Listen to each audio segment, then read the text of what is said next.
കാന്തപുരത്തെയും അദ്ദേഹത്തിന്റെ ആളുകളെയും നമ്മുടെ കളിക്ക് കിട്ടില്ലെന്ന വ്യക്തമായ ബോധ്യം അവർക്കുണ്ടായിരുന്നു. കാന്തപുരം പറയേണ്ടത് പറയും, ആരുടെയും മുഖം നോക്കാതെ. അത് ഏത് രാഷ്ട്രീയ തമ്പുരാക്കന്മാരായാലും. കയറി ചെല്ലേണ്ടിടത്ത് കയറി ചെല്ലും, അത് ഏത് രാജ്യ കൊട്ടാരത്തിലാണെങ്കിലും. ഈ ബോധ്യം നല്ലതുപോലെ ലീഗിനുണ്ട്. അപ്പൊ പിന്നെ നമ്മുടെ ഈണത്തിനും താളത്തിനും ആടുന്നവരെ പിടിച്ചു, സകലതും ഉപയോഗിച്ച് വളർത്തി.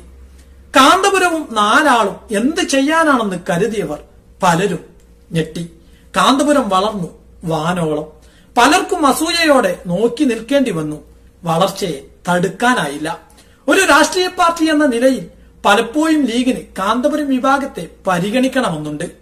അപ്പോഴേക്കും അരയിൽ മുണ്ടുമുറക്കി ചില ചേളാരിക്കാർ പാഞ്ഞെത്തും, എങ്ങനെയെങ്കിലും മുടക്കും.